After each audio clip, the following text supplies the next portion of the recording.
COVID-19 has certainly created a lot of challenges in the world and in the United States. A lot of challenges as well for food and farming. So thank you so much for joining us today to check in with some of my farmer friends. Hello, everyone, and welcome to today's Farmer Friend Check-In. And I'm really excited today to have a couple of my good friends that I've known for a really long time today, talking about their backgrounds in agriculture. They're farmers, and they also work in the agriculture industry in their day jobs. So we are here to meet Cami and Mark Schoenfeld, and super pumped to be able to talk to you guys today. Good to see you, Natasha. We are in our sheep barn this morning. We raise about 50 ewes and lamb them out in late winter, early spring, sell some 4-H show lambs, and then we're on a new endeavor this year because we're going to try to sell a bunch of farm fresh lamb with the lambs that aren't going to make the show ring. Awesome. So Mark, why don't you tell us a little bit about what you're doing there on the farm and your background on the farm, and then also your day job, and then you can go back to Cami too, and she can tell a little bit about what she does at her day job. So on the farm, we not along with the sheep, we also have a cattle operation, and calve out about 50 to 60 registered Simmental cows every year. I'm getting ready to turn cows out to grass, so spending a lot of time right now fixing fence. And this is also, right now we are right in the heart of our breeding season. So heifers have gotten AI'd, pulling synchronization stuff on the cows here this weekend and finishing up a few things with that. So the next couple weeks are busy with breeding season for 2021. And for my day job, every day, I work for Cargill as a grain buyer for their Madison facility, working with our local farmers in our draw area, mainly buying corn and soybeans, but also have taken on a new endeavor of working with organic farmers as well, sourcing organic corn and organic soybeans for some clients of ours out east. Awesome. My day job is I work with what's called the Farm Business Management Program. So it's an educational program based in the Minnesota State College system.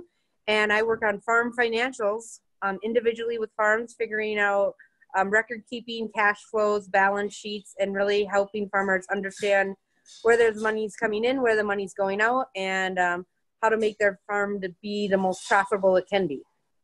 Yeah, and right now there's a lot of challenges in that. We're going to get to challenges in a second. But before we do that, I really would like you guys to tell us, and everyone listening, what is it that you love the most about being part of agriculture and part of the farm life? I would say for me, it's one, having the opportunity to raise our kids in the farm life and teaching them the responsibilities that go along with that. Having the opportunity to explain to them that what we do on the farm is the beginning process of the food supply chain, and how everything we do is critical and important to not only feeding ourselves, but also feeding others and helping to supply nutritious products to consumers throughout the country and throughout the world in some cases.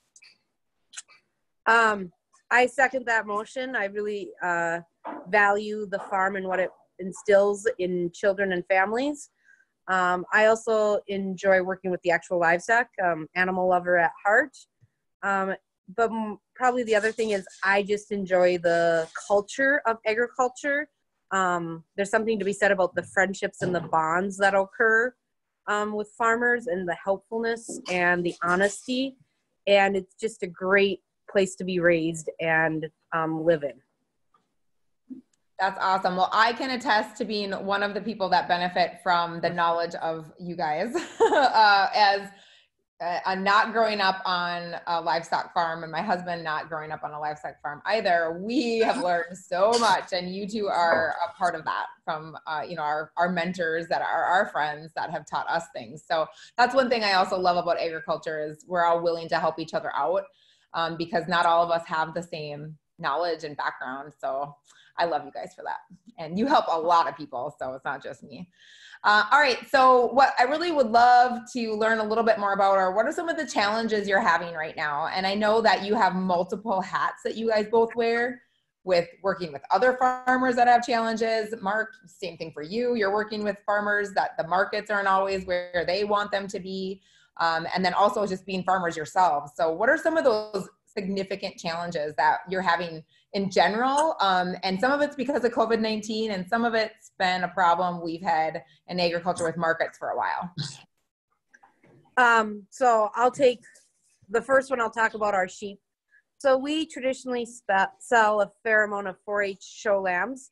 With COVID-19, a lot of these shows are up in the air, fairs. So we've seen a reduced number of animals that we sell. That's a part of the chance you take with raising a product. So to try to recoup some of that loss, we're trying to sell more lamb meat than we've ever sold before. So this year I am trying to sell a large percentage of the lambs that maybe would have been, well, a lot of our lambs that would have ended up at the sale barn, because the sale barn price on feeder lambs, I don't know, it's gone down dramatically. A lot of people aren't even buying.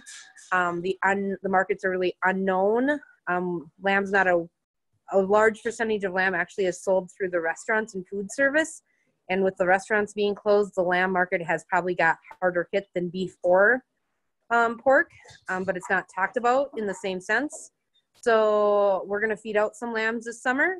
It's not something we normally do, but I also believe in people understanding where their food comes from. So if people can connect with the farmer and understand where their lamb is coming from, this late summer and early fall, we have some lambs going in to be processed at a local butcher.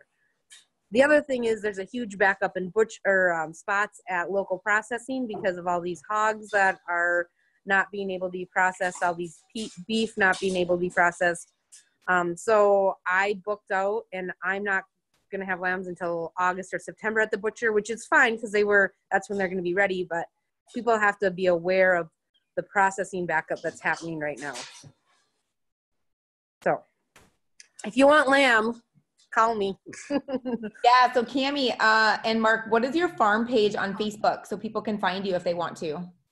So on our Facebook page is Circle S Cattle and Club Lambs is our Facebook page. And I would say relative to the challenges right now, being in the cow-calf sector, I don't think we have totally seen the ramifications or the dramatic effect. I would say the only thing that we've really seen on the cow-calf operation has been we had some cull cows that we were intending to ship down the road here fairly soon due to the backup and backlog of packing space and those kind of things.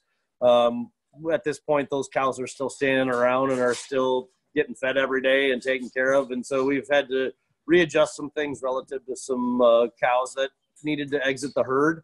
And that's probably been the biggest thing that's impacted us on our cow-calf operation at this point. I think we'll determine come fall what'll be the impacts, relative to beef.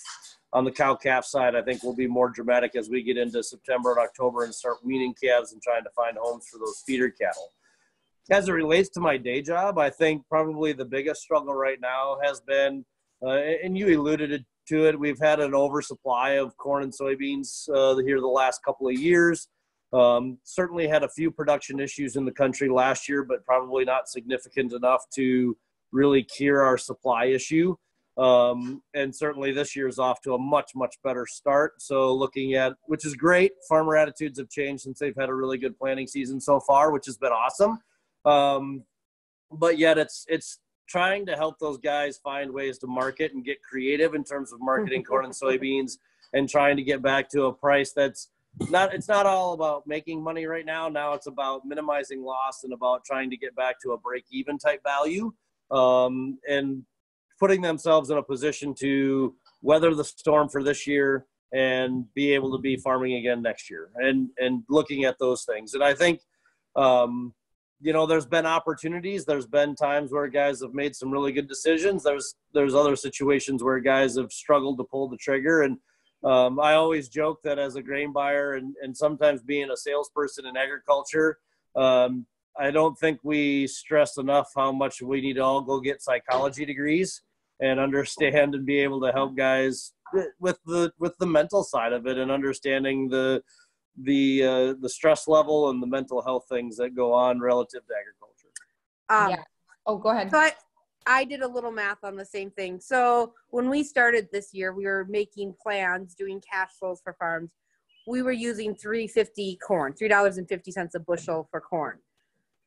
And they were breaking even, maybe making a little. Some farms are maybe going backwards a little depending on overall expenses. Now when we look at the markets, you're probably going to use $2.75. So you've taken 75 cents off per bushel of corn. That was your profit maker, by the way, because soybeans didn't make as much money. And so you've lost 20% of your profits for the year, and your expenses haven't changed. So when I talk to people that didn't grow up in agriculture, I'm like, so if we took away 20% of your income for the year and we didn't change your expenses, tell me how that would affect you financially and emotionally. So it's been very stressful on these farms, and that's crop farming. The livestock is actually more of a roller coaster than crops right now. Yeah, it's definitely tough. I mean, a lot of farmers, including the one I'm married to, I mean, there's not a lot of money that was made last year, even the year before. So this just keeps kind of building upon year after year. You always think, well, next year will be better. That's the eternal optimism of the farm, right? Correct. Absolutely. An eternal optimist, but eventually that does get mentally taxing. So it's good that we take care of each other. But definitely very tough. So I want to mention to people, if they've never had lamb before, we usually get a freezer lamb each year. We still have a half of one in our freezer, but I've been making a lot of it now when we're in quarantine. And I want people to know that it's super similar to beef.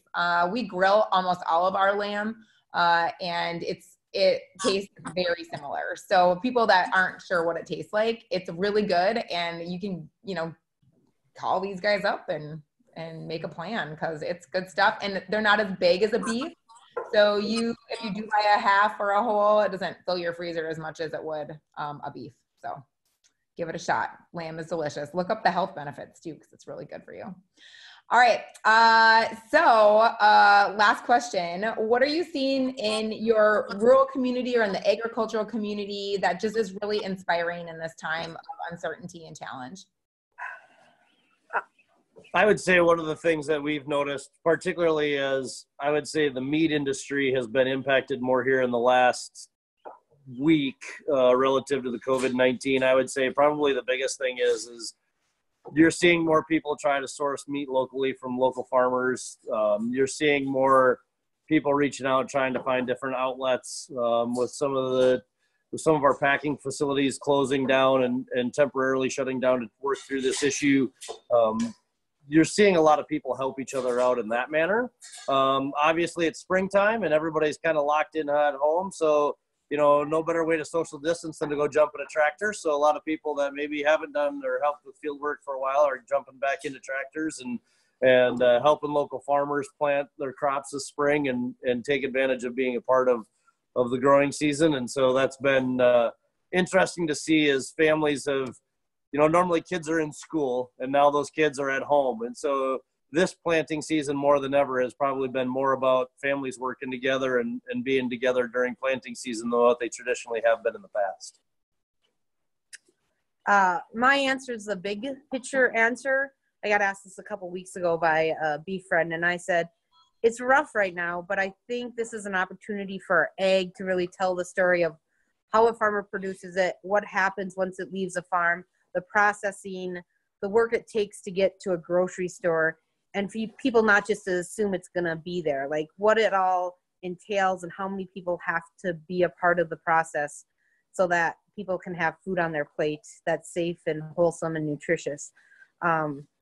We as agriculture need to do a better job of telling our story. I know people are trying, but I think it's become more aware to people that we need to tell our story with our own words and that people, my one thing I would wish people would seek first to understand and then tell the story. Egg looks very different from farm to farm and from industry to industry.